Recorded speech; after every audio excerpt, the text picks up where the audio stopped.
delivering the news that you need. This is ONU3-TV, live at 5. You're watching 3TV's Webcast. I'm John Hartley. And I'm Lauren Ratliff. Thanks for watching. There will be new neighbors in town in the Affinity Village, and the Founders Hall complex will be getting some much-needed updates. That's right, Lauren. Here's ONU3-TV's Ben Roselieb with the details on Phase 2 of housing. With the new construction at Affinity Village comes the addition of 4 new houses and 2 new residence halls, which will mirror the current setup. And with 4 new houses comes 4 more affinity groups moving into the village, adding room for 160 more students.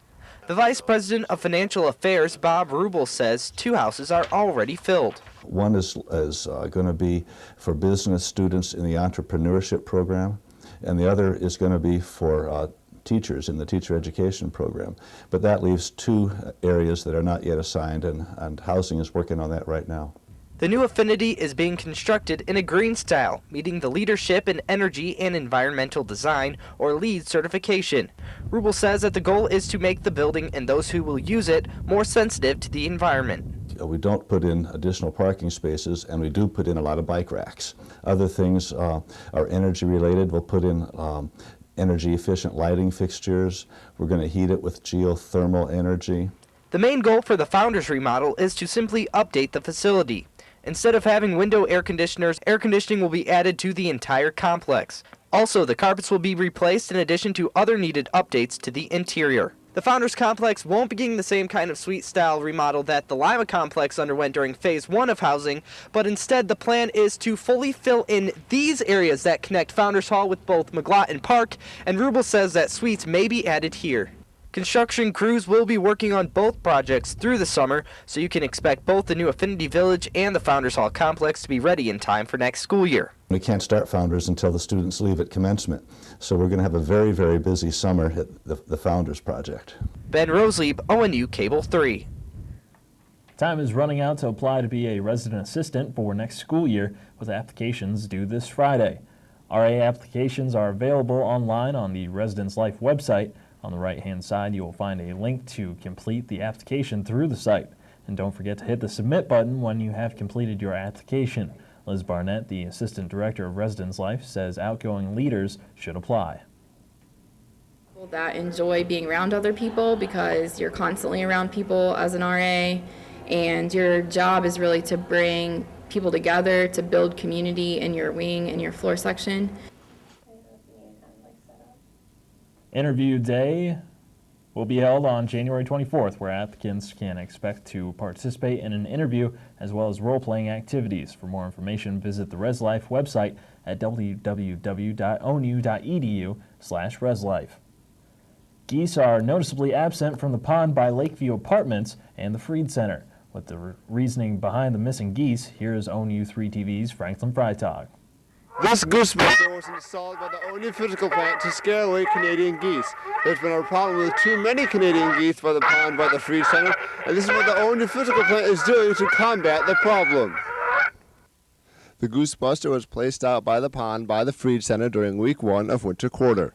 Anthony Wokey, the grounds manager at ONU, says it will be up all year round. We've had complaints from the students about the Canadian geese making such a mess around the pond. And I seen this in a magazine along with Terry Kaiser, and we thought we'd give it a try. The ducks don't seem to worry about it, and when we put the swans back out, I'm most likely going to turn this off. This is not the first attempt to rid the pond of geese, and hopefully it will be the last.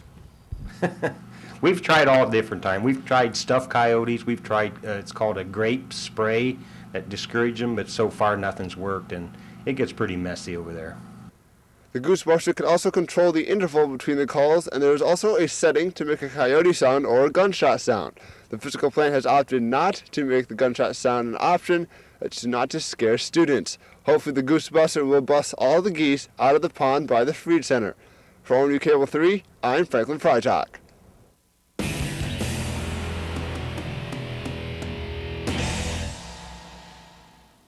With winter weather upon us, staying fit outside can become a problem. ONU3-TV's Franklin Freitag has more on how you can keep active and healthy during the winter. The Kinghorn Sports Center offers many ways for students to stay in shape or start a new fitness plan by not going outside. Scott Swanson, an associate professor of exercise physiology at ONU, says one should always take caution when starting to lift weights or a new fitness regimen. Go really low and slow. Probably what will happen if they go really hard initially is they're going to feel sore, probably 2 or 3 days afterwards. We're going to suggest going really lightweight, especially if they're going to do free weights. The weight room offers free weights to offer various exercises for the upper and lower body. Core muscles, such as the abdominals, can be worked in here as well.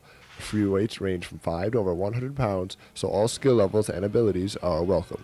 So there's dumbbells, bench press, incline bench press, squats if they want to do Olympic weights, preacher curls, benches, and if they want to do flat benches. That's pretty much in the weight room. One option to stay fit during the winter season is to use the fitness room at the Kinghorn Sports Center. This machine is called the elliptical, and it simulates running or walking. The workouts can range from high to low intensity.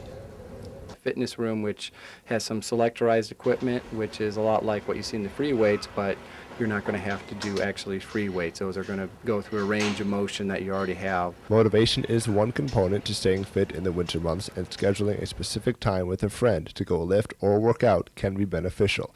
And if you are new to the fitness world, there are ways to help you get started. Find somebody else that will bug you, that will call you to say, you know, I'm ready to work out today when they're not. Try to find some support network. Suitable clothing is required as well. Dry athletic shoes are recommended along with athletic shorts. On top, wear a t-shirt or sweatshirt.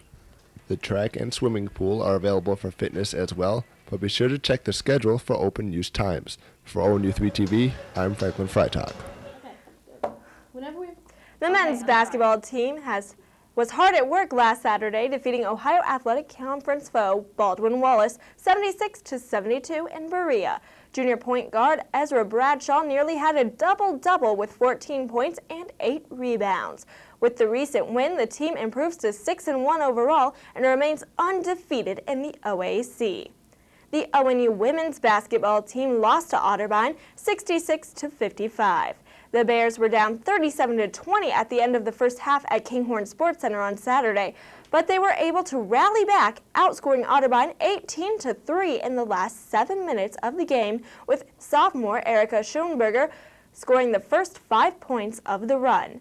The team is 5-7 overall and 3-2 in the OAC. They'll battle OAC rival Capital at home on Saturday. The ONU wrestling team had 3 placers at the Midwest Classic at the University of Indianapolis.